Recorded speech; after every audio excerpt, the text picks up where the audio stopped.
ਆਦ ਨਿਰੰਜਨ ਹੈ ਗੁਰੂ ਨਾਨਕ, ਧਾਰ ਕੇ ਮੂਰਤ ਹੈ ਜਗ ਆਇਓ। ਲੋਕ ਸੁਣਿਓ ਪਰਲੋਕ ਸੁਣਿਓ, ਬਿਦ ਲੋਕ ਸੁਣਿਓ ਸਭ ਦਰਸ਼ਨ ਪਾਇਓ। ਸੰਗਤ ਪਾਰ ਉਤਾਰਨ ਕੋ, ਗੁਰੂ ਨਾਨਕ ਸਾਹਿਬ ਪੰਥ ਚਲਾਇਓ।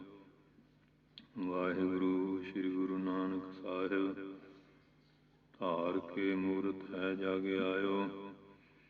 ਆਦਿ ਕਰੋ ਗੁਰਦੇਵ ਕੋ ਬੰਦਨ, ਵਾਹਿਗੁਰੂ ਮੁਖ ਮਾਹੀ ਉਚਾਰੀ।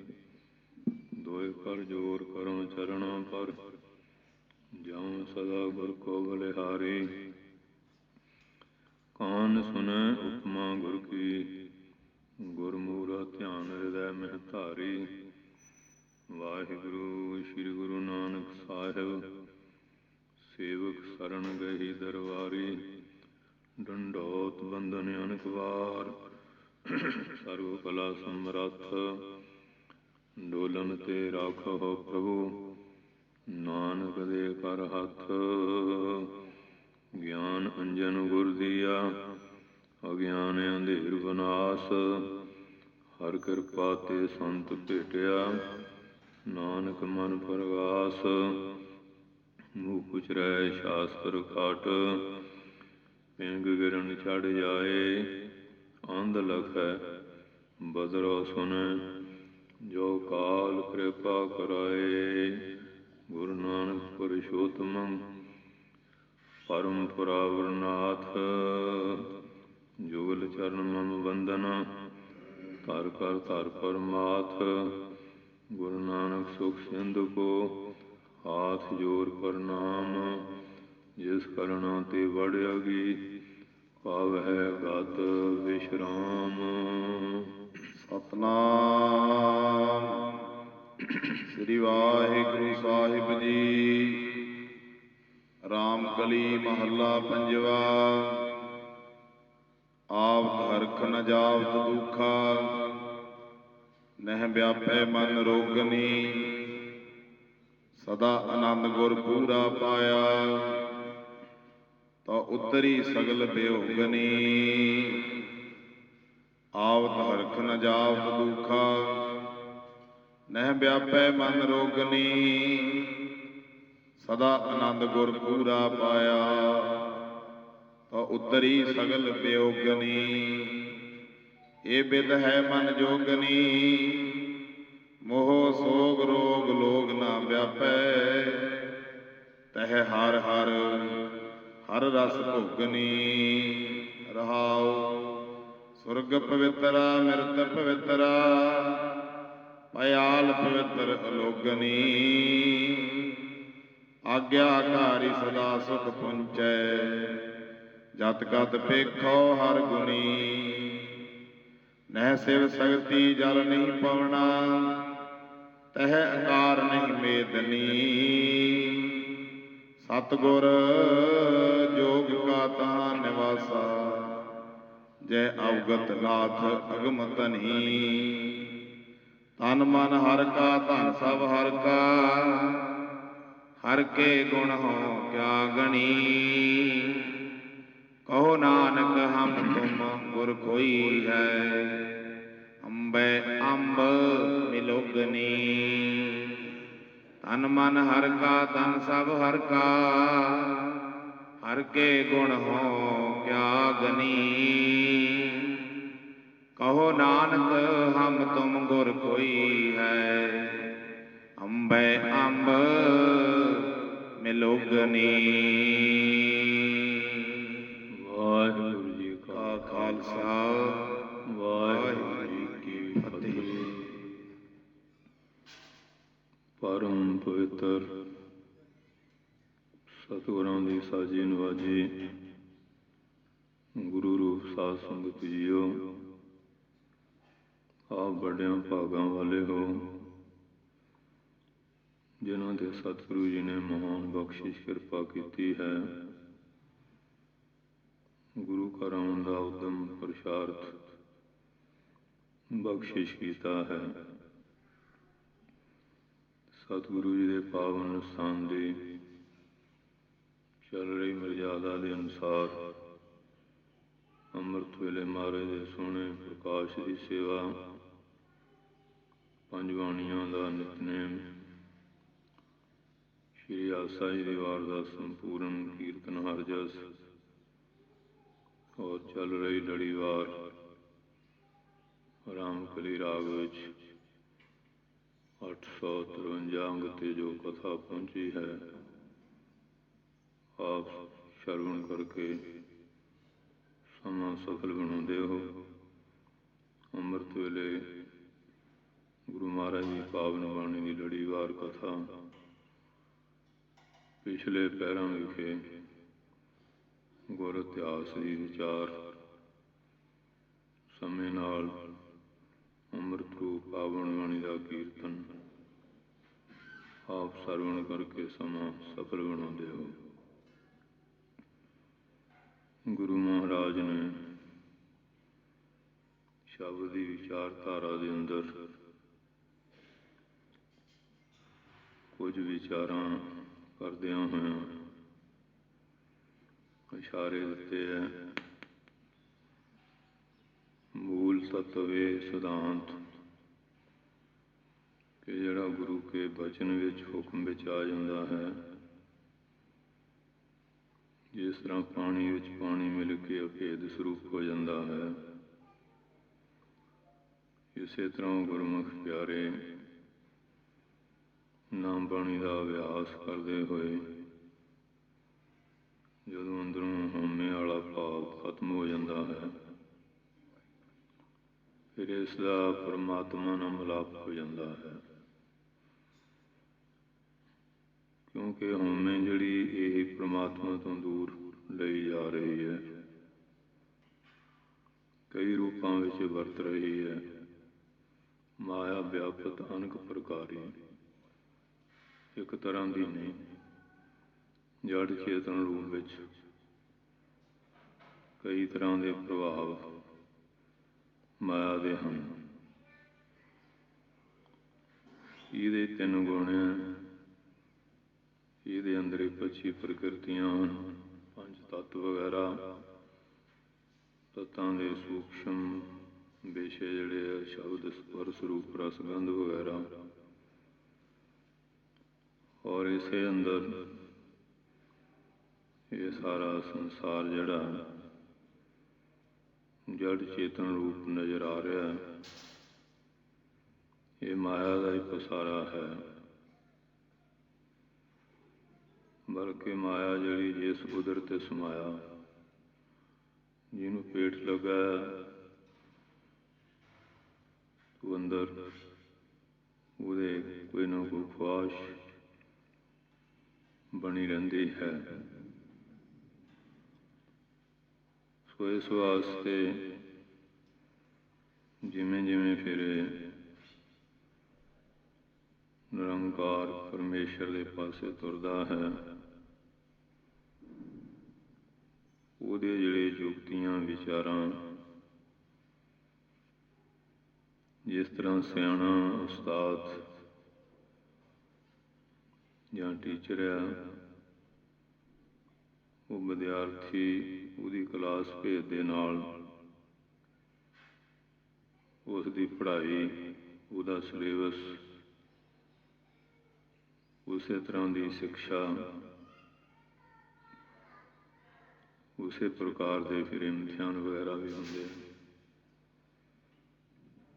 ਇਸੇ ਤਰ੍ਹਾਂ ਗੁਰੂ ਘਰ ਦੇ ਵਿੱਚ ਸਤਸੰਗ ਦਾ ਵੀ ਇਹ ਵੀ ਇੱਕ ਜਮਾਤ ਹੈ। ਕਥਾ ਕੀਰਤਨ ਦਾ ਭਾਵ ਵੀ ਹੈ, ਸਿਮਰਨ ਦਾ ਭਾਵ ਵੀ ਹੈ, ਅਤੇ ਨਾਮ ਅਭਿਆਸ ਦਾ ਵੀ ਉਹ ਹੈ। ਸਾਰਿਆਂ ਵਾਸਤੇ ਕੋਈ ਉਪਦੇਸ਼ ਨਹੀਂ, ਅਵਸਥਾ ਭੇਦ ਦੇ ਨਾਲ ਹੈ। ਕਈ ਵਾਰੀ ਇਨਸਾਨ ਜਲਦਬਾਜ਼ੀ ਕਾਹਲੀ ਨਾਲ ਧੱਕੇ ਨਾਲ ਕੋਈ ਚੀਜ਼ ਕਰਨੀ ਚਾਹੇ। ਹੁਣ ਪ੍ਰਾਇਮਰੀ ਦਾ ਕਹਿ ਮਿਡਲ ਦੀ ਕਲਾਸ ਉਹ 'ਚ ਉਹਨੂੰ ਕਿਆ ਮਿਲਿਆ? ਹਾਂ, ਨੰਬਰਵਾਰ ਪੜ੍ਹਾਈ ਕਰਦਾ, ਮਿਡਲ ਕੀ, ਹਾਈ ਕੀ, MA BA PhD ਸਾਰਾ ਕੁਝ ਹੋ ਸਕਦਾ, ਪਰ ਜਕ ਲਖਤ ਨਹੀਂ। ਸਮੇਂ ਸਮੇਂ ਦੇ ਨਾਲ ਹੈ।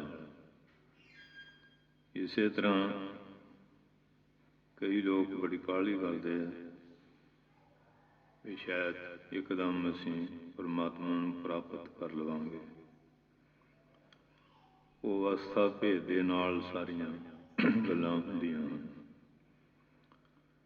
ਸੋ ਇਸ ਵਾਸਤੇ ਮਹਾਰਾਜ ਬਾਣੀ ਵਿੱਚ ਜਿਸ ਤਰ੍ਹਾਂ ਦਾ ਜਗਿਆਸੂ ਆਇਆ ਉਹਨੂੰ ਉਸੇ ਪ੍ਰਕਾਰ ਉਪਦੇਸ਼ ਦਿੱਤਾ ਹੈ। ਕਈ ਵਾਰੀ ਵਿਰੋਧਾਭਾਸ ਨਜ਼ਰ ਆਉਂਦਾ ਵੀ ਇੱਥੇ ਬਾਣੀ ਇਹ ਕਹਿ ਰਹੀ, ਇੱਥੇ ਇਸ ਪ੍ਰਕਾਰ ਕਹਿ ਰਹੀ ਹੈ। ਉਹ ਵਿਰੋਧ ਵਾਲਾ ਕੋਈ ਭਾਵ ਨਹੀਂ, ਉਹ ਜਗਿਆਸੂ ਦੇ ਭੇਦ ਨਾਲ ਮਹਾਰਾਜ ਨੇ ਉਪਦੇਸ਼ ਦਿੱਤਾ। ਉਹਨਾਂ ਕੋਈ ਇੱਕ ਤਰ੍ਹਾਂ ਦੇ ਨਹੀਂ, ਬੇਅੰਤ ਤਰ੍ਹਾਂ ਦੇ ਲੋਕ ਹੁੰਦੇ ਸੀ, ਤੇ ਜਿਸ ਤਰ੍ਹਾਂ ਉਹਦਾ ਭਲਾ ਹੋ ਸਕਦਾ ਸੀ ਉਹ ਸਿਕਸ਼ਾ ਮਹਾਰਾਜ ਨੇ ਉਹਨਾਂ ਨੂੰ ਬਖਸ਼ੀ ਹੈ। ਤੇ ਸਾਨੂੰ ਵੀ ਆਪਣੀ ਅਵਸਥਾ ਦੇਖਣੀ ਚਾਹੀਦੀ, ਉਹਦੇ ਮੁਤਾਬਕ ਚੱਲਾਂਗੇ ਤੇ ਲਾਭ ਜ਼ਿਆਦਾ ਹੋਏਗਾ। ਜੇ ਇੱਕ ਦੂਜੇ ਦੀ ਰੀਸ ਕਰਾਂਗੇ ਤੇ ਕਈ ਵਾਰੀ ਪ੍ਰਾਪਤੀ ਦਾ ਕੁਝ ਨਹੀਂ ਹੁੰਦੀ। ਕਈ ਬੰਦੇ ਫਿਰ ਨਾਸਤਿਕ ਹੀ ਬਣ ਜਾਂਦੇ, ਲੋ ਇੰਨਾ ਚਿਰ ਕਰਦੇ ਰਹੇ ਜੀ, ਕੁਛ ਨਹੀਂ ਮਿਲਿਆ ਮਿਲਾ। ਇਹ ਨਹੀਂ ਸੋਚਿਆ ਵੀ ਮੇਰਾ ਅਧਿਕਾਰ ਕਿਹੜੀ ਚੀਜ਼ ਦਾ, ਉਸ ਦੇ ਹਿਸਾਬ ਨਾਲ ਚੱਲਾਂਗੇ ਫਿਰ ਜ਼ਰੂਰ ਲਾਭ ਹੁੰਦਾ ਹੈ। ਸੋ ਆਓ ਪਿਆਰ ਦੇ ਨਾਲ ਮਨੋਵਿਰਤੀ ਦੀ ਇਕਾਗਰਤਾ ਲਈ, ਰਸਨਾ ਦੀ ਪਵਿੱਤਰਤਾ ਵਾਸਤੇ ਗੱਜ ਵੱਜ ਕੇ ਬੋਲੋ ਸਤਿਨਾਮ ਸ਼੍ਰੀ ਵਾਹਿਗੁਰੂ ਸਾਹਿਬ ਜੀ। ਰਾਮ ਕਲੀ ਮਹੱਲਾ ਪੰਜਵਾ। ਰਾਮ ਕਲੀ ਰਾਗ ਦੇ ਵਿੱਚ ਪੰਜਵੇਂ ਸਰੂਪ ਧੰਨ ਸ਼੍ਰੀ ਗੁਰੂ ਅਰਜਨ ਸਾਹਿਬ ਜੀ ਮਹਾਰਾਜ, ਉਹਨਾਂ ਦੇ ਮੁਖਾਰਵਿੰਦ ਦਾ ਇਹ ਉਪਦੇਸ਼ ਹੈ। ਜਿਸ ਤਰ੍ਹਾਂ ਉਸ ਸਮੇਂ ਇਹ ਉਪਦੇਸ਼ ਜਗਿਆਸੂਆਂ ਲਈ ਕਲਿਆਣਕਾਰੀ ਸੀ, ਅੱਜ ਵੀ ਜੇ ਜਗਿਆਸਾ ਧਾਰ ਕੇ ਸ਼ਰਧਾ ਭਗਤੀ ਨਾਲ ਇਸ ਉਪਦੇਸ਼ ਨੂੰ ਸੁਣਾਂਗੇ, ਮੰਨਾਂਗੇ, ਕਮਾਵਾਂਗੇ, ਅਵਸ਼ਮੇਵ ਲਾਭ ਪ੍ਰਾਪਤ ਹੋਏਗਾ। ਧੰਨ ਸ਼੍ਰੀ ਗੁਰੂ ਅਰਜਨ ਸਾਹਿਬ ਜੀ ਦੀ ਪਾਵਨ ਬਾਣੀ ਦਾ ਵਿਚਾਰ ਸ਼ਰਵਣ ਕਰ ਰਹੇ ਹਾਂ। ਆਵਤ ਹਰਖ ਨ ਜਾਵਤ ਦੁਖਾ। ਗੁਰਮੁਖ ਪਿਆਰੇ ਜਿਹੜੇ ਗਿਆਨਵਾਨ ਪੁਰਸ਼ ਹਨ, ਉਹਨਾਂ ਦੀ ਅਵਸਥਾ ਬਾਰੇ ਦੱਸ ਰਹੇ ਹੈ। ਕਿਉਂਕਿ ਕੁਝ ਕਰਮ ਵਿੱਚ, ਕੁਝ ਉਪਾਸ਼ਨਾ 'ਚ, ਕੁਝ ਗਿਆਨ ਅਵਸਥਾ, ਕੁਝ ਫਿਰ ਆਤਮ ਗਿਆਨ ਦੀ ਪ੍ਰਾਪਤੀ ਵੱਲ ਹੈ। ਇੱਕ ਤਾਂ ਗ੍ਰੰਥਾਂ ਦਾ ਗਿਆਨ ਹੈ, ਬਾਣੀ ਦੇ ਅਰਥ ਵਗੈਰਾ। ਇਸ ਤੋਂ ਉੱਪਰ ਵੀ ਗਿਆਨ ਹੈ ਜਿਹੜਾ ਸਵੈੰਗ ਸਰੂਪ ਆਪਣੇ ਆਤਮਾ ਦਾ ਗਿਆਨ, ਪਰਮਾਤਮਾ ਦੇ ਮਿਲਾਪ ਦਾ। ਆਵਤ ਹਰਖ, ਉਹ ਜਿਹੜੇ ਐਸੇ ਤਤਵ ਦੇ ਲੋਕ ਹਨ, ਕੋਈ ਮਾਇਆ ਪਦਾਰਥ, ਕੋਈ ਚੀਜ਼ ਆ ਜਾਏ, ਉਹਦੇ ਆਉਣ ਦੇ ਨਾਲ ਉਹਨਾਂ ਨੂੰ ਕੋਈ ਜ਼ਿਆਦਾ ਖੁਸ਼ੀ ਜਾਂ ਪ੍ਰਸੰਨਤਾ ਨਹੀਂ ਹੁੰਦੀ। ਜਿਹੜੇ ਸੰਸਾਰੀ ਲੋਕ ਆ, ਉਹ ਫਿਰ ਜਦੋਂ ਮਾਇਆ ਪਦਾਰਥ ਆ ਜਾਂਦੇ ਆ, ਉਹਨਾਂ ਨੂੰ ਬੜਾ ਹਰਖ, ਖੁਸ਼ੀ ਹੁੰਦੀ ਹੈ। ਪਰ ਜਿਹੜੇ ਉਹ ਗਿਆਨਵਾਨ, ਉਹਨਾਂ ਦੀ ਇੱਕ ਰਸ ਅਵਸਥਾ ਹੁੰਦੀ ਹੈ। ਆਵਤ ਹਰਖ, ਕਿਸੇ ਵਸਤੂ ਦੇ ਆਉਣ ਨਾਲ ਖੁਸ਼ੀ ਨਹੀਂ ਹੁੰਦੀ, ਨਾ ਜਾਵਤ ਦੁੱਖਾ, ਕੋਈ ਵਸਤੂ ਚਲੇ ਜਾਂਦੀ ਹੈ, ਖੁੱਸ ਜਾਂਦੀ ਹੈ, ਗੁਆਚ ਜਾਂਦੀ ਹੈ, ਉਹਦਾ ਕੋਈ ਸ਼ੋਕ ਨਹੀਂ ਮੰਨਦੇ ਕਿ ਪਰਾਰਬਧ ਦੇ ਅਨੁਸਾਰ ਪਰਮੇਸ਼ਰ ਦੇ ਹੁਕਮ ਵਿੱਚ ਇਹ ਚੀਜ਼ਾਂ, ਕੋਈ ਪੁੰਨ ਹੋਇਆ, ਮਾਇਆ ਪਦਾਰਥ ਆ ਗਏ, ਕੋਈ ਪਾਪ ਕਰਮ ਆ ਗਿਆ, ਘਟ ਗਏ। ਇਹ ਉਤਰਾ ਚੜਾ ਜਿਵੇਂ ਦਿਨ ਆਉਂਦਾ ਰਾਤ ਆਉਂਦੀ ਹੈ, ਦੁੱਖ ਸੁੱਖ ਆਉਣ ਜਾਣ ਵਾਲੇ ਹੈ। ਹਰਖ ਸ਼ੋਕ ਮਨ ਦਾ ਧਰਮਿਆਂ, ਭੁੱਖ ਪਿਆਸ ਪ੍ਰਾਣਾਂ ਦਾ, ਜਨਮ ਮਰਨ ਸਰੀਰ ਦਾ ਹੈ। ਇਹ ਖਟ ਵਿਕਾਰੀ ਹੈ। ਜਿਹੜੇ ਆਤਮਾ ਗਿਆਨੀ ਹੈ ਉਹ ਇਸ ਗੱਲ ਨੂੰ ਸਮਝਦੇ, ਉਹ ਫਿਰ ਕੋਈ ਵਸਤੂ ਆ ਜਾਂਦੀ ਹੈ, ਉਹਦੇ 'ਚ ਕੋਈ ਜ਼ਿਆਦਾ ਪ੍ਰਸੰਨਤਾ ਨਹੀਂ ਧਾਰਦੇ, ਚਲੇ ਜਾਏ ਤੇ ਸ਼ੋਕ ਨਹੀਂ, ਕਹਿੰਦੇ ਉਹਦੇ ਹੁਕਮ ਵਿੱਚ ਹੀ ਸਾਰਾ ਹੈ। ਹੁਣ ਸ਼੍ਰੀ ਅਨੰਦਪੁਰ ਸਾਹਿਬ ਕਿੰਨੇ ਖੁਸ਼ੀਆਂ ਖੇੜੇ ਸੀ, ਖਾਲਸੇ ਦੀ ਰਾਜਧਾਨੀ ਸੀ। ਧੰਨ ਧੰਨ ਸਾਹਿਬ ਸ਼੍ਰੀ ਗੁਰੂ ਗੋਬਿੰਦ ਸਿੰਘ ਸਾਹਿਬ, ਕਿੰਨੀਆਂ ਰੌਣਕਾਂ, ਕੈਸਾ ਆਨੰਦ ਬਣਿਆ ਸੀ। ਕੋਈ ਸਮਾਂ ਆਇਆ ਫੌਜਾਂ ਦੇ ਘੇਰੇ ਪਏ, ਜੰਗਾਂ ਯੁੱਧਾਂ ਵਿੱਚ ਕਿਤਨਾ ਨੁਕਸਾਨ ਵਗੈਰਾ ਹੋਇਆ। ਪਿਤਾ ਗੁਰੂ, ਮਾਤਾ ਸ਼੍ਰੀ, ਸਾਹਿਬਜ਼ਾਦੇ, ਪ੍ਰਾਣਾਂ ਨੂੰ ਪਿਆਰੇ ਕਿਤਨੇ ਗੁਰਸਿੱਖ ਸ਼ਹੀਦ ਹੋਏ। ਜਦੋਂ ਸਾਬੋ ਕੀ ਤਲਵੰਡੀ ਗਏ, ਭਾਈ ਡੱਲੇ ਨੇ ਬੇਨਤੀ ਕੀਤੀ, ਮਹਾਰਾਜ ਕਿਤਨਾ ਨੁਕਸਾਨ ਹੋਇਆ। ਮਹਾਰਾਜ ਨੇ ਧਰਤੀ 'ਤੇ ਲਕੀਰਾਂ ਕੱਢੀਆਂ, ਉੱਤੇ ਕਾਟਾ ਮਾਰਤਾ। ਕਹਿੰਦੇ ਇਹਦਾ ਕੋਈ ਹਰਖ ਸ਼ੋਕ ਹੈ? ਕਿਉਂਕਿ ਨਹੀਂ, ਕਹਿੰਦੇ ਸਾਨੂੰ ਤਾਂ ਕੋਈ ਹਰਖ ਸ਼ੋਕ ਨਹੀਂ। ਇਹ ਸਾਰਾ ਕੁਛ ਉਹਦੇ ਹੁਕਮ, ਉਹਦੀ ਰਜ਼ਾ, ਉਹਦੇ ਭਾਣੇ ਵਿੱਚ ਹੀ ਹੈ। ਨਹਿ ਵਿਆਪੈ ਮਨ ਰੋਗਨੀ, ਉਹਨਾਂ ਦੇ ਮਨ ਦੇ ਅੰਦਰ ਕੋਈ ਚਿੰਤਾ, ਸੰਤਾਪ, ਐਸਾ ਰੋਗ ਨਹੀਂ ਵਿਆਪਿਆ। ਆਮ ਲੋਕ ਜਿਹੜੇ ਹੈ ਉਹ ਜਿਸ ਵੇਲੇ ਕੋਈ ਨੁਕਸਾਨ ਹੁੰਦਾ, ਸੋਚ ਸੋਚ ਕੇ ਪਜ਼ਲ ਹੋ ਜਾਂਦੇ,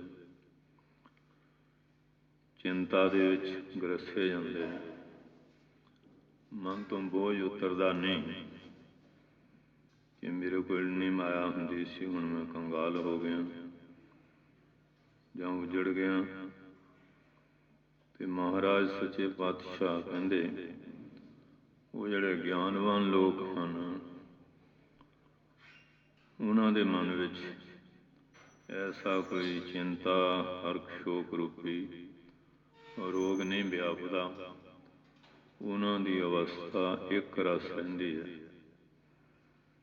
ਇਸ ਵਾਸਤੇ ਉਹਨਾਂ ਨੂੰ ਸੋਨਾ, ਮਿੱਟੀ, ਹਰਖ ਸ਼ੋਕ ਇੱਕ ਅਵਸਥਾ ਵਿੱਚ ਹੀ ਰਹਿੰਦੇ ਹੈ।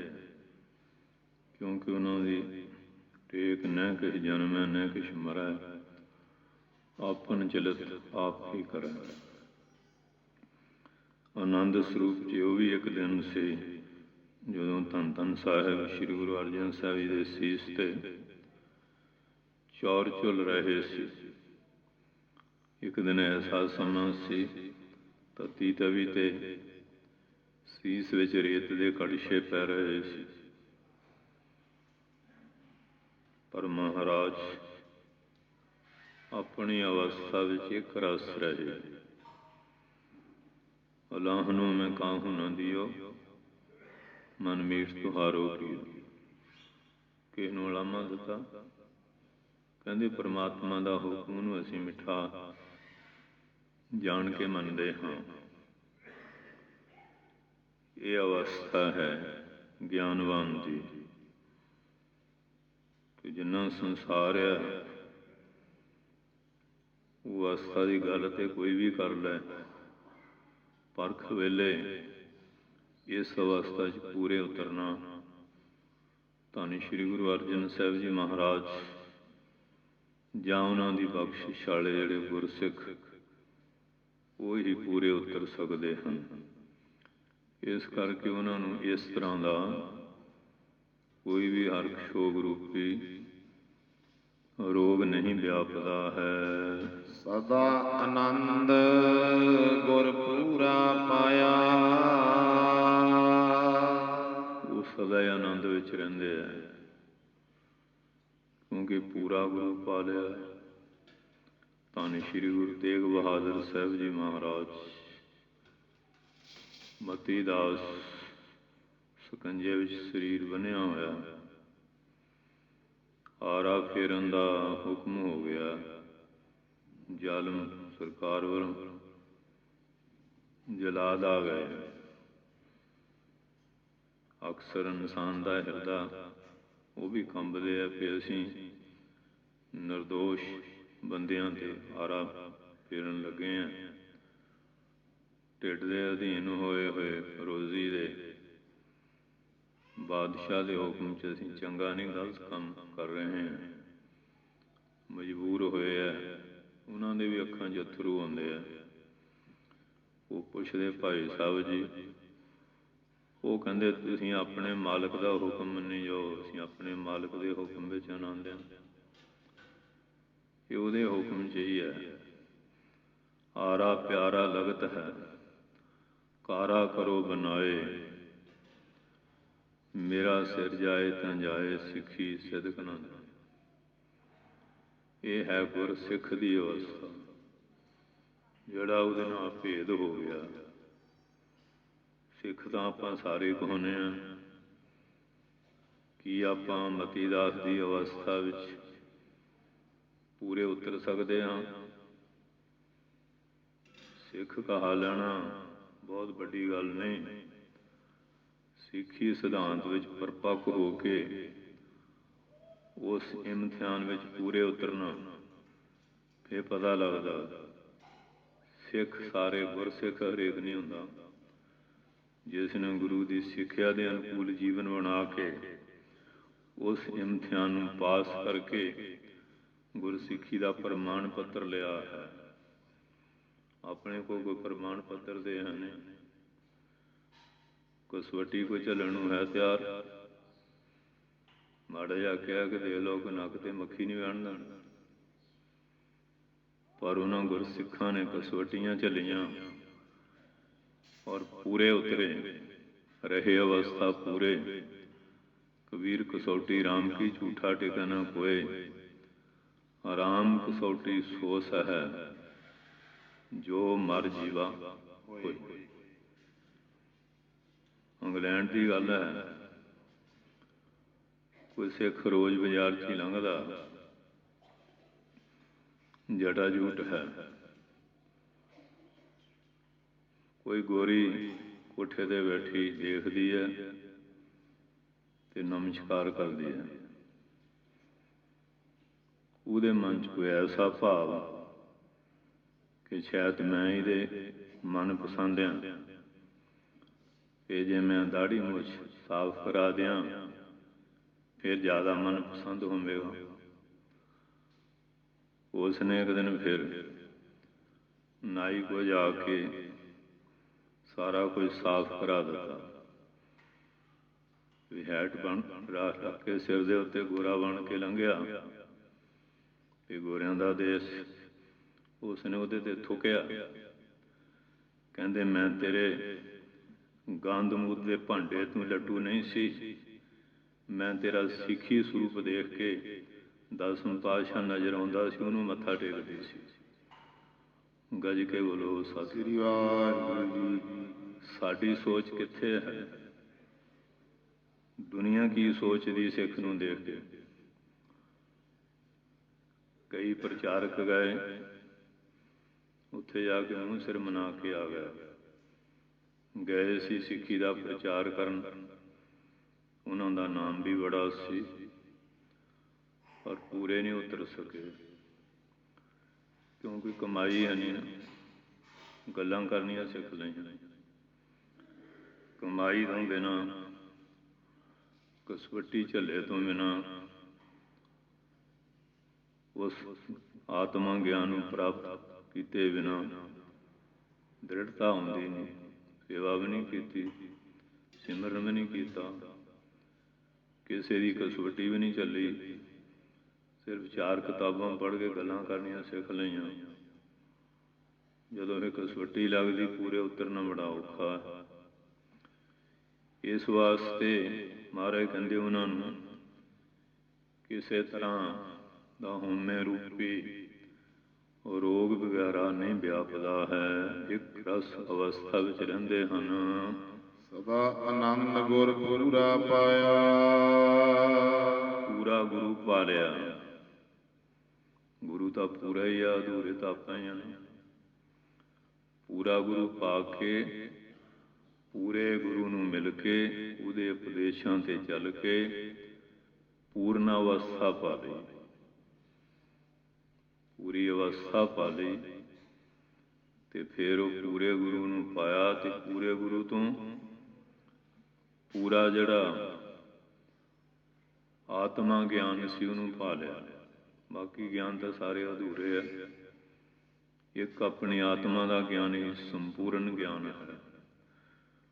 ਉਸ ਅਵਸਥਾ ਨੂੰ ਉਹਨਾਂ ਨੇ ਪਾ ਲਿਆ ਹੈ। ਤਉ ਉਤਰੀ ਸਗਲ ਵਿਯੋਗਨੀ। ਜਿੰਨੇ ਵਿਯੋਗ ਦੁੱਖ ਝੋਰੇ ਸੀ ਔਰ ਉਹ ਸਾਰੇ ਉਤਰ ਗਏ। ਕੋਈ ਕਲੇਸ਼ ਰਿਹਾ ਹੀ ਨਹੀਂ।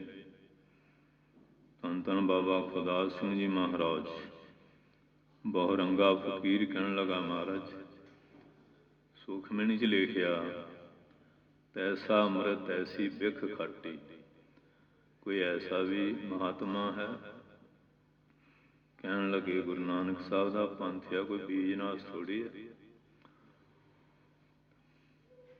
ਸ਼ੇਰ ਝੱਲਾਂ 'ਚ ਕੋਈ ਜ਼ਿਆਦੇ ਤਾਂ ਹੁੰਦੇ ਨੇ, ਗਿੱਦੜ ਹੋਰ ਬਨਚਰ ਤਾਂ ਬਹੁਤ ਹੁੰਦੀ ਹੈ।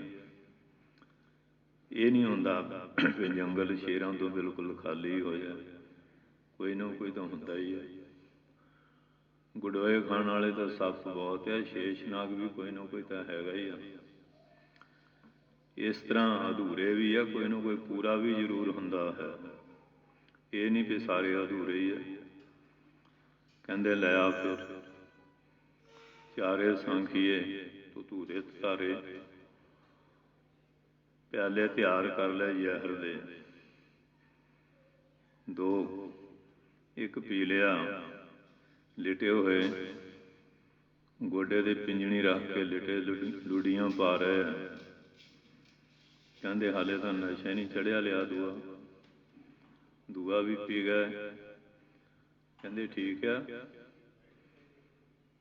ਦੰਡਵਤ ਪ੍ਰਣਾਮ ਕੀਤੀ ਕਿ ਮਹਾਰਾਜ, ਕਹਿੰਦੇ ਗੁਰੂ ਨਾਨਕ ਸਾਹਿਬ ਦਾ ਪੰਥ ਆ।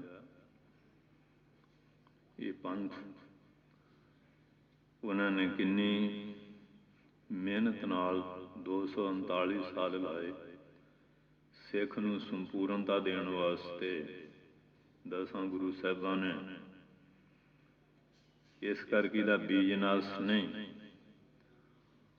ਸੋ ਇਸ ਕਰਕੇ ਭਾਈ ਐਸੇ ਵੀ ਹੈ ਜਿਨ੍ਹਾਂ ਤੇ ਉਹਨਾਂ ਦੀ ਕਿਰਪਾ ਹੋ ਜਾਂਦੀ ਹੈ। ਧੰਨ ਸ਼੍ਰੀ ਗੁਰੂ ਨਾਨਕ ਸਾਹਿਬ ਜੀ ਮਹਾਰਾਜ ਜੀ ਦੀ ਉਹ ਇਸ ਅਵਸਥਾ ਵਿੱਚ ਪੂਰੇ ਨਾਲ ਮਿਲ ਕੇ ਪੂਰੇ ਹੋ ਗਏ।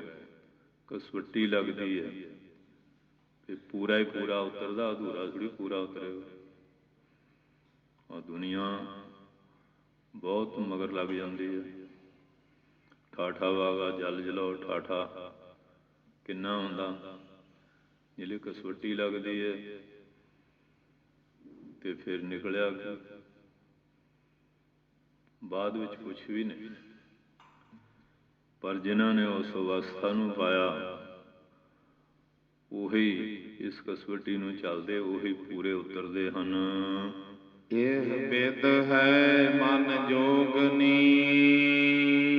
ਇਸ ਵਿਧੀ ਨਾਲ ਉਹਨਾਂ ਨੇ ਆਪਣੇ ਮਨ ਨੂੰ ਯੋਗੀ ਬਣ ਕੇ ਜੋੜਿਆ।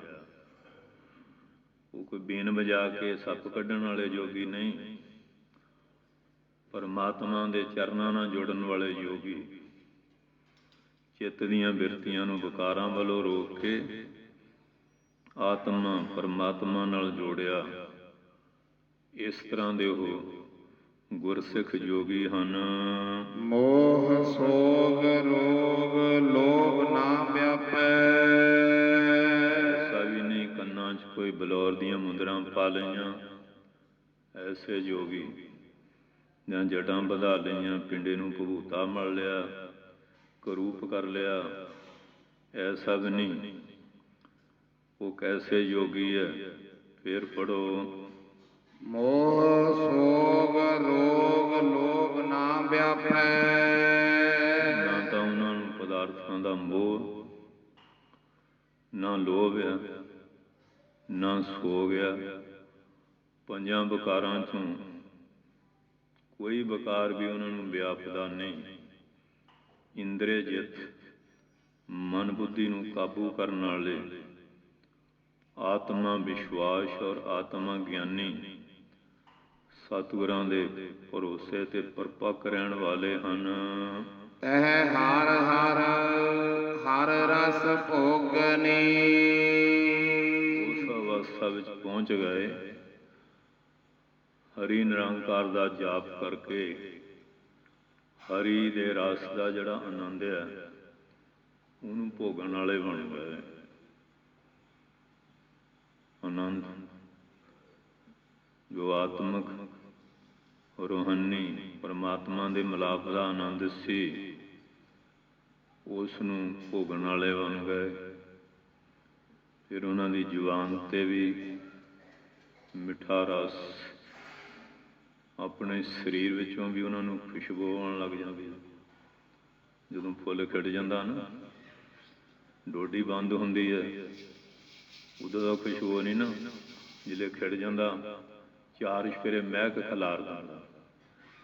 ਉਹ ਫਿਰ ਜਿਹੜੇ ਮਹਾਂਪੁਰਖ ਆ, ਉਹਨਾਂ ਦੇ ਅੰਦਰ ਨਾਮ ਬਾਣੀ ਸ਼ੁਭ ਗੁਣਾਂ ਦੀ ਸੁਗੰਧੀ, ਜਿਗਿਆਸੂ ਰੂਪੀ ਜਿਹੜੇ ਭੌਰੇ ਉਸ ਸੁਗੰਧੀ ਦੇ ਖਿੱਚੇ ਹੋਏ ਹੁੰਦੇ। ਐਸੇ ਲੋਕ ਸੋ ਇਸ ਵਾਸਤੇ ਜਿਹੜੇ ਪਰਮਾਤਮਾ ਨਾਲ ਅਭੇਦ ਅਵਸਥਾ ਵਿੱਚ ਕੋਈ ਵਿਕਾਰਾਂ ਰੂਪੀ ਰੋਗ ਹੈ ਹੀ ਨਹੀਂ, ਪੂਰੇ ਤੰਦਰੁਸਤ ਸਰੀਰ ਕਰਕੇ ਵੀ, ਮਨ ਕਰਕੇ ਵੀ, ਬਾਣੀ ਕਰਕੇ ਵੀ। ਜਿਹੜਾ ਉਹਨਾਂ ਦੇ ਦਰਸ਼ਨ ਵਗੈਰਾ ਕਰਦਾ, ਬਚਨ ਅੰਮ੍ਰਿਤ, ਉਹਨਾਂ ਦੇ ਅੰਦਰ ਵੀ ਐਸੇ ਗੁਣ ਫਿਰ ਪੈਦਾ ਹੋਣੇ ਸ਼ੁਰੂ ਹੋ ਜਾਂਦੇ ਹਨ। ਰਹਾਉ। ਵਿਸਰਾਮ ਦੇ ਕੇ ਸਤਿਗੁਰੂ ਗਰੀਬ ਨਿਵਾਜ ਸੱਚੇ ਪਾਤਸ਼ਾਹ ਜੀ ਕਿਰਪਾ ਕਰਦੇ ਹਨ। ਸੁਰਗ ਪਵਿੱਤਰਾ ਮਿਰਤ ਪਵਿੱਤਰਾ। ਉਹ ਜਿੱਥੇ ਮਰਜੀ ਰਹਿਣ, ਆਪ ਜੂ ਪਵਿੱਤਰ ਹੋਵੇ। ਜਿਹੜਾ ਆਪ ਪਵਿੱਤਰ ਆ ਉਹ ਸੁਰਗ ਚਲ ਜਾਏ, ਮਾਤ ਲੋਕ ਚਲ ਜਾਏ, ਪਤਾਲ ਚਲ ਜਾਏ, ਉਸ ਨੇ ਤਾਂ ਜਿੱਥੇ ਜਾਣਾ ਗੰਦੇ ਹੀ ਖਿਲਾਰਨਾ। ਸੂਰਜ ਜਿੱਥੇ ਜਾਏਗਾ, ਸਵਰਗ ਵਿੱਚ ਜਾ ਕੇ ਕੀ ਕਰੇਗਾ? ਉਹ ਕਹਾਣੀ ਹੈ ਸਮਝਣ ਲਈ। ਨਾਰਦ ਕਹਿਣ ਲੱਗਾ ਭਗਵਾਨ ਨੂੰ, ਤੁਹਾਡੀ ਮਹਾਰਾਜ ਸ੍ਰਿਸ਼ਟੀ ਜਿਹੜੀ ਹੈ, ਤੁਸੀਂ ਸ੍ਰਿਸ਼ਟੀ ਦਵੈਸ਼ਮਈ ਪੈਦਾ ਕੀਤੀ ਹੈ। ਕੋਈ ਗਰੀਬ, ਕੋਈ ਅਮੀਰ, ਕੋਈ ਮੂਰਖ, ਕੋਈ ਸਿਆਣਾ, ਔਰ ਪਸ਼ੂ ਪੰਛੀ ਕਿੰਨੀਆਂ ਜੂਨੀਆਂ, ਕਿਸ ਤਰ੍ਹਾਂ ਦਾ। ਇਹ ਦਵੈਸ਼ ਵਾਲੀ ਸ੍ਰਿਸ਼ਟੀ? ਕਹਿੰਦੇ ਨਹੀਂ, ਅਸੀਂ ਤਾਂ ਅਦਵੈਤ 'ਚ ਰਹਿੰਦੇ, ਇਹਨਾਂ ਦੇ ਕਰਮਾਂ ਦਾ ਹਿਸਾਬ ਹੈ। ਕਹਿੰਦੇ ਤੁਸੀਂ ਸਾਰਿਆਂ ਨੂੰ ਵਿਕੁੰਠ 'ਚ ਨਹੀਂ ਲਿਜਾਂਦੇ। ਕਹਿੰਦੇ ਵਿਕੁੰਠ 'ਚ ਕੋਈ ਜਾਣਾ ਹੀ ਨਹੀਂ ਚਾਹੁੰਦਾ। ਕਹਿੰਦੇ ਉਹ ਕਿਵੇਂ? ਕਹਿੰਦੇ ਸੂਰ ਨੂੰ ਪੁੱਛ ਲੈ। ਸੂਰ ਨੂੰ ਕਿਹਾ ਮਹਾਰਾਜ ਚਲੋ ਉਹਨੂੰ ਵਿਕੁੰਠ ਲੈ ਚੱਲੀਏ। ਉਹ ਕਹਿੰਦਾ ਮੈਨੂੰ ਉੱਥੇ ਗੰਦਗੀ ਖਾਣ ਲਈ ਮਿਲੇਗੀ। ਕਹਿੰਦੇ ਜੀ ਉੱਥੇ ਇਹ ਚੀਜ਼ਾਂ ਥੋੜ੍ਹੀ ਹੁੰਦੀਆਂ। ਕਹਿੰਦੇ ਫਿਰ ਮੇਰਾ ਵਿਕੁੰਠ ਤੇ ਰੂੜੀਆਂ ਹੀ ਆ ਗਿਆ। ਕਹਿੰਦੇ ਸੁਣਾ ਬਈ।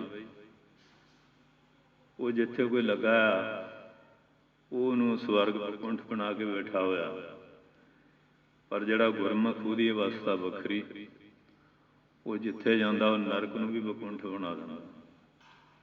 ਰਾਜਾ ਜਨਕ ਚਲੇ ਗਏ ਧਰਮਰਾਜ ਦੀ ਪੁਰੀ ਵਿੱਚ। ਕਹਿਣ ਲੱਗੇ, ਮਹਾਰਾਜ ਕੀਤੋ ਭਵਨ ਪੁਨੀਤ, ਤੁਹਾਡੀ ਬੜੀ ਕਿਰਪਾ, ਚਰਨ ਪਾਏ, ਸੰਜੀਵਨੀ ਪੂਰੀ ਪਵਿੱਤਰ ਕੀਤੀ, ਮੇਰਾ ਗਲੀਚੀ ਮੰਦਰ ਪਵਿੱਤਰ ਕੀਤਾ, ਆਸਣ ਤੇ ਬੈਠੋ, ਚਰਨ ਧੋਏ, ਚਰਨਾਮਤ ਸਤਿਕਾਰ। ਪਰ ਮਹਾਰਾਜ ਆਪ ਦਾ ਇੱਥੇ ਆਉਣਾ ਕਿਵੇਂ ਹੋਇਆ? ਇੱਥੇ ਦਾ ਪਾਪੀ ਪੁੰਨੀ। ਕਹਿਣ ਲੱਗੇ, ਆਪਣੇ ਨਰਕ ਦਿਖਾ। ਕਹਿੰਦੇ, ਮਹਾਰਾਜ ਆਪ ਦਾ ਕੀ ਮਤਲਬ ਨਰਕਾਂ 'ਚ? ਕਹਿੰਦੇ, ਨਹੀਂ ਦੇਖਣੇ ਆ। ਜ਼ਿਲ੍ਹੇ ਲੈ ਗਏ, ਕਹਿੰਦੇ ਸਾਰਿਆਂ ਨੂੰ ਕੱਢ ਦਿਓ। ਕਹਿੰਦੇ, ਮਹਾਰਾਜ ਤੁਸੀਂ ਬਹਾਲੇ ਆ, ਇਹ ਹਿਸਾਬ ਕਿਤਾਬ ਕਿਵੇਂ ਰਜਿਸਟਰ ਪਏ ਆ? ਉੱਥੇ ਭਾਈ ਗੁਰਦਾਸ ਕਹਿੰਦੇ, ਕਿਉਂ ਨਹੀਂ ਆਪਣੇ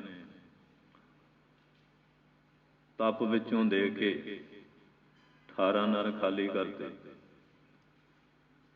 ਧੰਨ ਧੰਨ ਰਾਜਾ ਜਨਕ ਹੈ, ਜਿਨ ਸਿਮਰਨ ਕੀਆ ਵਿਵੇਕ, ਇਹ ਘੜੀ ਕੇ ਸਿਮਰਨੇ ਪਾਪੀ ਤਰੇ ਅਨੇਕ। ਬਾਣੀ ਵੀ ਕਹਿੰਦੀ, ਗੁਰਮੁਖ ਕੋਟ ਆਧਾਰ ਦਾ ਦੇ ਨਾਵੈ ਇੱਕ ਕਣੀ। ਕਣੀ ਚੌਲ ਦਾ ਚੌਥਾ ਹਿੱਸਾ ਹੁੰਦਾ, ਕਣੀ ਉਹਨੂੰ ਕਹਿ ਦਿੰਦੇ। ਇਸ ਵਾਸਤੇ ਉਹ ਜਿਹੜੇ ਗੁਰਮੁਖ ਪਿਆਰੇ ਆ, ਉਹਨਾਂ ਦੀ ਏਡੀ ਵੱਡੀ ਸਮਰੱਥਾ ਮਾਲਕ ਦੇ ਦਰਬਾਰ ਵਿੱਚ ਹੁੰਦੀ ਹੈ। ਕੱਲ੍ਹ ਧੰਨ ਧੰਨ ਬਾਬਾ ਬੁੱਢਾ ਸਾਹਿਬ ਜੀ ਦਾ ਜਨਮ ਉਤਸਵ ਮਨਾਇਆ ਗਿਆ। ਕੈਸੇ ਸਮਰੱਥ ਪੁਰਸ਼ ਸੀ। ਗੁਰੂ ਸਾਹਿਬ ਨੇ ਉਹਨਾਂ ਨੂੰ ਕਿੱਡੀ ਉੱਚੀ ਪਦਵੀ ਬਖਸ਼ੀ। ਗੁਰੂ ਘਰ ਦਾ ਕੋਈ ਕਾਰਜ ਬਾਬਾ ਬੁੱਢਾ ਸਾਹਿਬ ਦੀ ਰਹਿ ਤੋਂ ਬਿਨਾਂ ਸੰਪੂਰਨ ਨਹੀਂ ਗਿਣਿਆ ਗਿਆ। ਉਸ ਗੁਰਸਿੱਖ ਨੂੰ ਮਹਾਰਾਜ ਨੇ, ਉਹਦੀ ਬੰਸ ਪਰੰਪਰਾ ਨੂੰ ਇਹ ਸਾਰਾ ਸਤਿਕਾਰ ਦਿੱਤਾ ਗਿਆ। ਸੋ ਇਸ ਵਾਸਤੇ ਐਸੇ ਜਿਹੜੇ ਮਹਾਂਪੁਰਖ ਹਨ, ਉਹਨਾਂ ਦਾ ਇਸ਼ਾਰਾ ਪੰਜਵੇਂ ਸਤਿਗੁਰੂ ਜੀ ਬਾਣੀ ਦੁਆਰਾ ਦੇ ਰਹੇ ਹੈ। ਜਿਵੇਂ ਦਿਸ਼ਾ ਸੂਚਕ ਸੂਈ ਹੈ, ਉਹ ਧਰੂੰ ਵੱਲ ਰਹਿੰਦੀ ਹੈ। ਮਹਾਂਪੁਰਖਾਂ ਦਾ ਦ੍ਰਿਸ਼ਟੀਕੋਣ ਕੋਈ ਦ੍ਰਿਸ਼ਟਾਂਤ ਪ੍ਰਮਾਣ ਸਾਖੀ ਸੁਨਾਦਣ, ਇਸ਼ਾਰਾ ਇੱਕ ਨਿਰੰਕਾਰ ਵੱਲ ਹੀ ਹੋਏਗਾ। ਸੋ ਸਤਿਗੁਰੂ ਜੀ ਕਿਰਪਾ ਕਰਦੇ ਹਨ। ਭਇਆਲ ਪਵਿੱਤਰ ਅਲੋਗਨੀ, ਚਾਹੇ ਮਾਤ ਲੋਕ, ਸੁਰਗ ਲੋਕ, ਪਤਾਲ ਲੋਕ, ਪਵਿੱਤਰ ਜਿੱਥੇ ਜਾਂਦੇ ਆ ਉਹਨਾਂ ਨੂੰ ਵੀ ਪਵਿੱਤਰ ਕਰ ਦਿੰਦੇ ਆ। ਪਵਿੱਤਰ ਤਿਨਕੇ ਤੁਰਾ ਜੀਰ ਖੁਰਗੀਰ ਸਭ ਪਵਿੱਤ ਹੈ, ਜਿਨ ਪਰ ਸੰਤ ਚੜ੍ਹ ਜਾਤੇ ਸਭ ਕੁਝ ਪਵਿੱਤਰ ਹੋ ਜਾਂਦਾ। ਥਾਨ ਪਵਿੱਤਰਾ, ਹਰ ਜਗ੍ਹਾ ਹੀ ਪਵਿੱਤਰ ਹੋ ਜਾਂਦੀ ਹੈ। ਉਹ ਮਹਾਂਪੁਰਖ ਜਿੱਥੇ ਆਪਣੇ ਮੁਬਾਰਕ ਚਰਨ ਰੱਖਦੇ ਹਨ, ਜਹਾਂ ਤੁਮ ਚਰਨ ਰੱਖੋਗੇ ਬਾਹਾਂ ਫੂਲ ਖਿਲੇਂਗੇ। ਸੁਗੰਧੀ ਤੇ ਜਿੱਥੇ ਮਨਮੁਖ ਜਾਏਗਾ ਕੰਡੇ ਵੀ ਖਿਲਾਰੇਗਾ, ਕਲੇਸ਼ ਪੈਦਾ ਕਰੇਗਾ। ਕੌਮਾਂ ਦੇ ਝਗੜੇ, ਮਜ਼੍ਹਬਾਂ ਦੇ ਝਗੜੇ, ਜਾਤਾਂ ਦੇ ਝਗੜੇ, ਸਮਾਜਿਕ ਰਾਜਨੀਤਿਕ ਵਿਵਹਾਰ ਵਿੱਚ ਵੀ ਹਰ ਪਾਸੇ ਜਿੱਥੇ ਜਾਣਾ ਫੁੱਟ ਈਰਖਾ ਦਾ ਵਾਤਾਵਰਨ ਬਣਾ ਦੇਣਾ, ਇਹ ਮਨਮੁਖ ਲੋਕਾਂ ਦਾ ਧੰਦਾ ਹੀ ਇਹ। ਤੇ ਗੁਰਮੁਖ ਜਿੱਥੇ ਜਾਂਦੇ ਆ, ਉਹ ਮਹਾਰਾਜ ਗਏ ਸੀ ਨਾ, ਉਹ ਸਾਰੇ ਮਨਮੁਖ ਲੋਕ ਉੱਥੇ ਰਹਿਣ ਨਾ ਦਿੱਤਾ। ਜਾਂਦੇ ਉਹ ਕਹਿ ਗਏ ਵੱਸਦੇ ਰਹੋ, ਟਕੇ ਰਹੋ ਇੱਥੇ। ਅੱਗੇ ਗਏ, ਉਹ ਪਿੰਡ ਦੇ ਨਾਲ ਸੇਵਾ ਬੜੀ ਕੀਤੀ ਤੇ ਮਹਾਰਾਜ ਜਾਂਦੇ ਕਹੇ ਉਜੜ ਜਾਓ। ਤੇ ਸ਼੍ਰੀ ਮਰਦਾਨਾ ਜੀ ਕਹਿੰਦੇ, ਮਹਾਰਾਜ ਇਹ ਕੀ ਕੀਤਾ? ਜਿਨ੍ਹਾਂ ਨੇ ਉੱਥੇ ਕੋਈ ਜਲ ਪਾਣੀ ਨਹੀਂ ਪੁੱਛਿਆ, ਰਹਿਸ਼ ਜੀਆ ਨਹੀਂ, ਬੈਠਣ ਨਹੀਂ ਦਿੱਤਾ, ਉਹਨਾਂ ਨੂੰ ਤਾਂ ਕਿਹਾ ਵੱਸਦੇ ਰਹੋ। ਆ ਜਿਨ੍ਹਾਂ ਨੇ ਇੰਨੀ ਸੇਵਾ ਕੀਤੀ, ਉਹਨਾਂ ਨੂੰ ਤੁਸੀਂ ਕਿਹਾ ਉਜੜ ਜਾਓ। ਉਹ ਮਹਾਰਾਜ ਕਹਿੰਦੇ, ਇਹ ਜਿਹੜੇ ਮਨਮੁਖ ਹੈ ਜਿੱਥੇ ਜਾਣਗੇ ਨਹੀਂ ਗੰਦੇ ਹੀ ਖਿਲਾਰਨਾ, ਇਹਨਾਂ ਨੂੰ ਟਿਕੇ ਰਹਿਣ ਦਿਓ ਇੱਕ ਜਗ੍ਹਾ। ਨਹੀਂ ਧਰਮਰਾਜ ਨੂੰ ਲੱਜਣੇ ਨਾ ਪੈਣਗੇ, ਇੱਕ ਜਗ੍ਹਾ ਤੋਂ ਫੜ ਲਊਗਾ ਇਹਨਾਂ ਨੂੰ।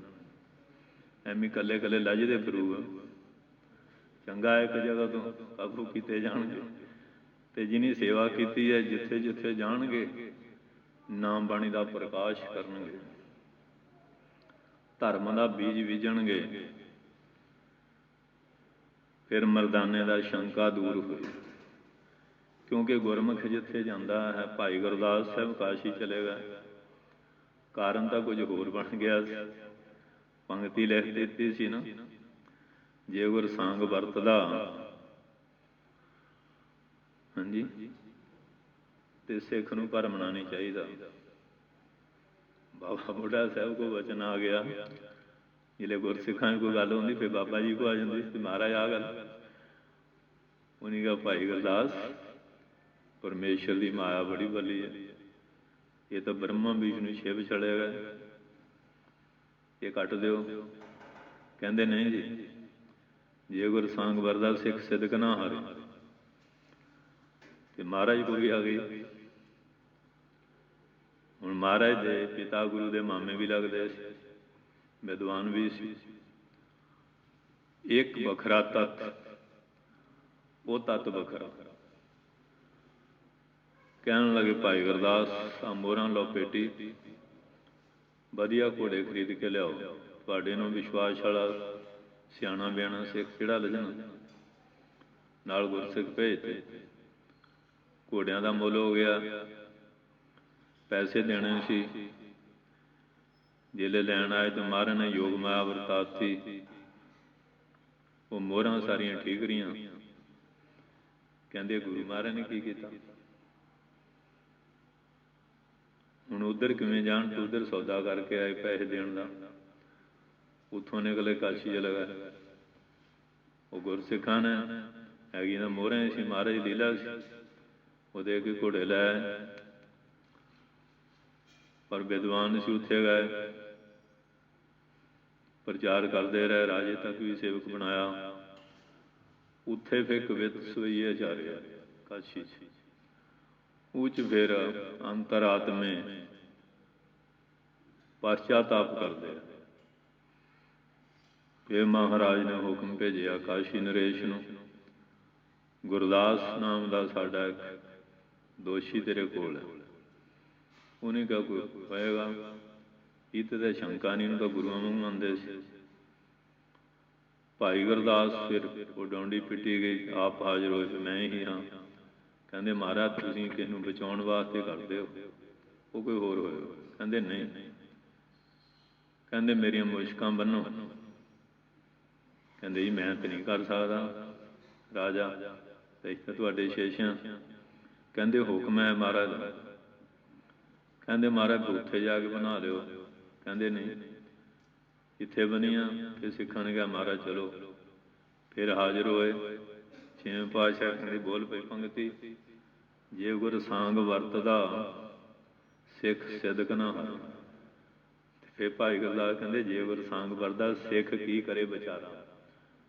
ਟਿਕਾਣੇ ਲੈ ਆਉਂਦੇ, ਗੱਜ ਕੇ ਬੋਲੋ ਸਤਿ ਵਾਹਿਗੁਰੂ ਜੀ। ਮਤਲਬ ਇਹ ਹੈ ਕਿ ਜਿਹੜੀ ਪਰਮੇਸ਼ਰ ਦੀ ਜੋਗ ਮਾਇਆ, ਇਹ ਮਮ ਮਾਇਆ ਦੁਰਤਿਆ, ਗੀਤਾ 'ਚ ਵੀ ਲਿਖਿਆ, ਇਹ ਮੇਰੀ ਮਾਇਆ ਤਰਨੀ ਬੜੀ ਦੁਸ਼ਤਰ ਹੈ।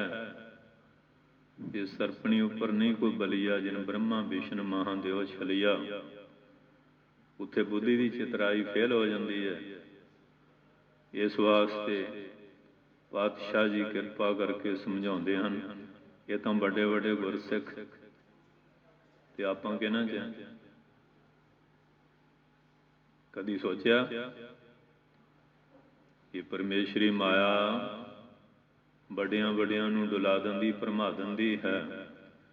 ਹਜ਼ੂਰ ਪਾਤਸ਼ਾਹ ਦੱਸਦੇ ਹਨ, ਆਗਿਆਕਾਰੀ ਸਦਾ ਸੁਖ ਪੁੰਚੈ। ਜਿਹੜਾ ਆਗਿਆਕਾਰੀ ਹੋ ਕੇ ਗੁਜ਼ਰਦਾ, ਉਹ ਸਦਾ ਰੂਹਾਨੀ ਸੁੱਖ ਨੂੰ ਭੋਗਦਾ।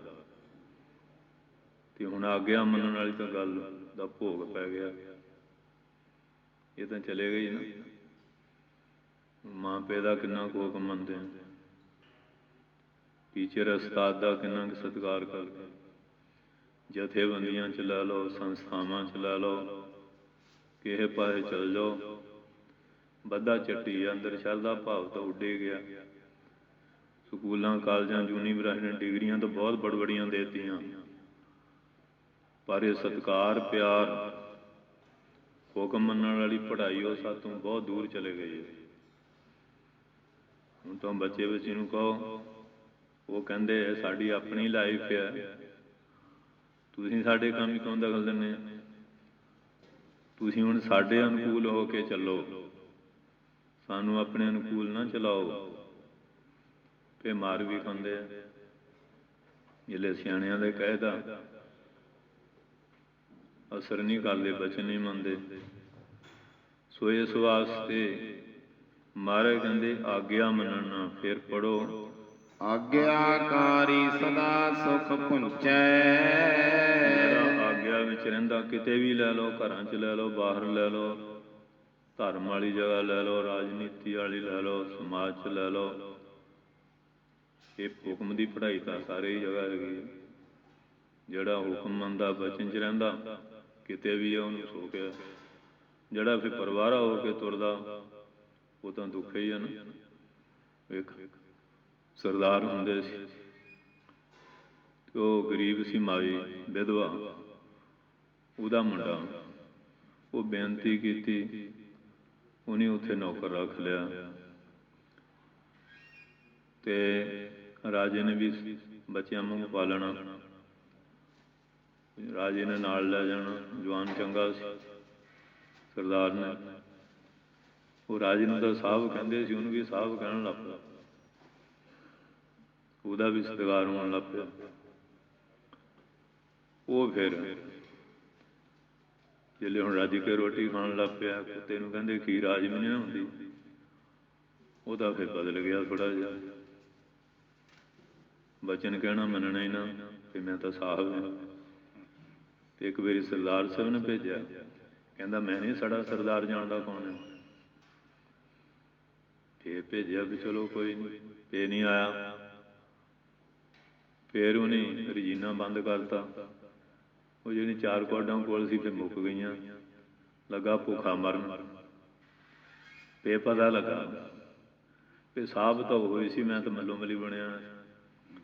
ਉਹ ਸਰਦਾਰ ਸਾਹਿਬ ਜਿਹੜੇ ਰਸਤੇ ਗਏ, ਮੂਹਰੇ ਲੰਮਾ ਪੈ ਗਿਆ, ਭਾਵੇਂ ਉੱਤੇ ਲਗਾ ਕੇ ਮਾਰ ਦਿਓ। ਉਹ ਕਹਿੰਦੇ ਵੀ ਹੁਣ ਪਹਿਲੀ ਗੱਲ ਤਾਂ ਬਣਨੀ ਨਹੀਂ, ਮੈਂ ਤੈਨੂੰ ਫਿਰ ਵੀ ਪਾਲਿਆ, ਤੇਰਾ ਰਜੀਨਾ ਬੰਦ ਨਹੀਂ ਕਰਦਾ। ਇਸ ਤਰ੍ਹਾਂ ਜੇ ਸੰਸਾਰ ਦੀ ਹਾਲਤ, ਗੁਰੂ ਘਰ ਤੋਂ ਬਖਸ਼ਾਂ ਲੈ ਕੇ ਅਸੀਂ ਬੇਮੁਖ ਹੋ ਜਾਂਦੇ ਹਾਂ। ਤੇ ਜਿਲੇ ਫਿਰ ਜਿੱਥੋਂ ਗਏ ਸੀ ਉੱਥੇ ਆ ਕੇ ਡਿੱਗਦੇ ਹਾਂ, ਫਿਰ ਚੇਤੇ ਆਉਂਦਾ। ਤੇ ਜਿਹੜੇ 4 ਕੁਆਡਾਂ ਆ ਜਾਂਦੀਆਂ, ਫਿਰ ਤਾਂ ਗੁਰੂ ਮਾਰਨ ਵੀ ਅੱਖਾਂ ਤੋਂ ਹੋਣ ਲੱਗ ਪੈਂਦੇ। ਇੱਥੇ ਤਾਂ ਹੀ ਆ, ਗੁਰੂ ਗ੍ਰੰਥ ਸਾਹਿਬ ਤੇ ਹੱਥ ਚੁੱਕ ਲੈ ਲੋ, ਕਿੱਥੇ ਤੱਕ ਪਹੁੰਚ ਗਿਆ।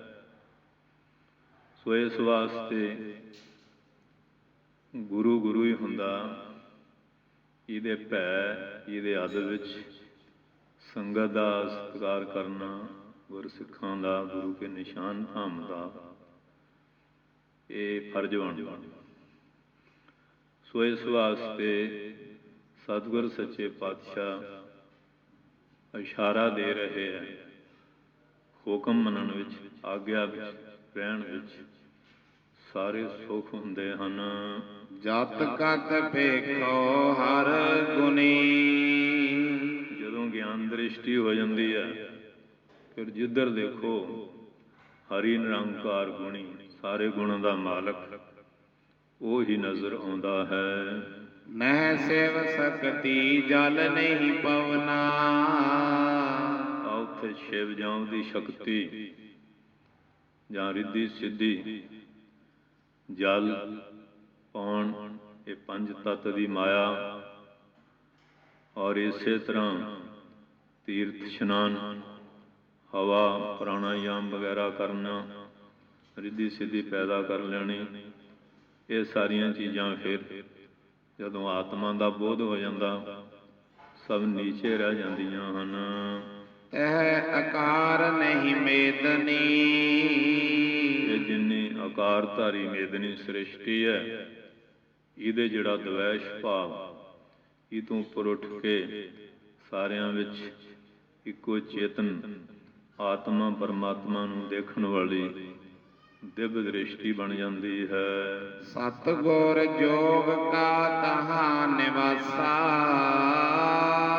ਜਿਹੜੇ ਸਤਿਗੁਰੂ ਦਾ ਯੋਗ ਕਮਾਉਂਦੇ ਆ, ਸਤਿਗੁਰੂ ਨੂੰ ਸ਼ਬਦ ਸੁਰ ਦਾ ਅਭਿਆਸ ਕਰਕੇ ਜੁੜ ਜਾਂਦੇ ਆ, ਉਹਨਾਂ ਦਾ ਨਿਵਾਸ ਨਿਰੰਕਾਰ ਦੇ ਚਰਨਾਂ ਵਿੱਚ ਹੋ ਜਾਂਦਾ ਹੈ।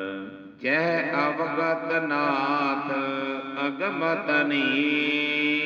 ਜਿੱਥੇ ਅਵਗਤ ਅਵਿਆਗਤ ਚੇਤਨ ਪਰਮੇਸ਼ਰ ਮਨ ਬਾਣੀ ਦੇ ਵਿਸ਼ੇ ਅਗੰਮ, ਜਿਹਦੀ ਗਮਤਾ ਪਾਉਣੀ ਔਖੀ ਹੈ, ਧਨੀ ਜਿਹੜਾ ਸਾਰਿਆਂ ਦਾ ਮਾਲਕ, ਉਸ ਵਿੱਚ ਉਹਨਾਂ ਨੂੰ ਅਭੇਦ ਅਵਸਥਾ ਔਰ ਉਹਨਾਂ ਨੂੰ ਨਿਰੰਕਾਰ ਵੱਲੋਂ ਪੂਰਨ ਸਮਰੱਥਾ ਪ੍ਰਾਪਤ ਹੋ ਜਾਂਦੀ ਹੈ। ਤਨ ਮਨ ਹਰਿ ਕਾ, ਤਨ ਸਭ ਹਰਿ ਕਾ। ਉਹਨਾਂ ਦੇ ਅੰਦਰੋਂ ਸਾਰਾ ਅਧਿਆਸ ਖਤਮ ਹੋ ਜਾਂਦਾ। ਇਹ ਤਨ, ਇਹ ਮਨ, ਤਨ, ਇਹ ਸਾਰੀ ਬਖਸ਼ਿਸ਼ ਉਸੇ ਦੀ ਹੈ। ਇਹ ਸਰੀਰ ਸਾਨੂੰ ਆਪਣੀ ਚਤਰਾਈ ਨਾਲ ਮਿਲਿਆ ਹੈ, ਉਹਦੀ ਬਖਸ਼ਿਸ਼। ਕਈਆਂ ਨੂੰ ਨੇਤਰ ਨਹੀਂ ਮਿਲੇ, ਅੰਧੇ ਹਨ, ਕਈਆਂ ਨੂੰ ਜ਼ੁਬਾਨ, ਗੂੰਗੇ, ਕਈ ਬੋਲੇ, ਕਈ ਡੁੱਡੇ ਪਿੰਗਲੇ, ਕਈ ਬੁੱਧੀ ਤੋਂ ਹੀਣੇ ਮੂਰਖ, ਕੁੱਬੜੇ, ਪਾਗਲ ਹਨ, ਕਈਆਂ ਨੂੰ ਕੁਸ਼ਟ ਦੇ ਰੋਗ ਹੋਏ ਹੋਏ, ਕਈਆਂ ਨੂੰ ਹੋਰ ਕਈ ਤਰ੍ਹਾਂ ਦੀਆਂ ਬਿਮਾਰੀਆਂ ਲੱਗੀਆਂ। ਜੇ ਤੈਨੂੰ ਤੰਦਰੁਸਤੀ, ਸੁੰਦਰ ਸਰੀਰ ਮਿਲਿਆ, ਸਵਾਸ ਕਲਾ, ਤੰਦਰੁਸਤੀ ਸਹੀ ਹੈ, ਖਾਣ ਪਹਿਨਣ ਨੂੰ ਸਾਰਾ ਕੁਝ ਮਿਲ ਮਿਲਾ ਰਿਹਾ, ਕਿਆ ਤੇਰੀ ਆਪਣੀ ਚਤਰਾਈ ਹੈ? ਇਹ ਉਹਦੀ ਬਖਸ਼ਿਸ਼ ਹੈ। ਗੁਰਮੁਖ ਤਾਂ ਇਹ ਸਮਝਦਾ, ਮਨਮੁਖ ਵਿੱਚ ਆਪ ਬਣ ਕੇ ਬਹਿ ਜਾਂਦੇ ਆ ਵੀ ਅਸੀਂ ਕਰ ਰਹੇ ਹਾਂ। ਰੱਬ ਨੇ ਸਾਨੂੰ ਕੀ ਦਿੱਤਾ?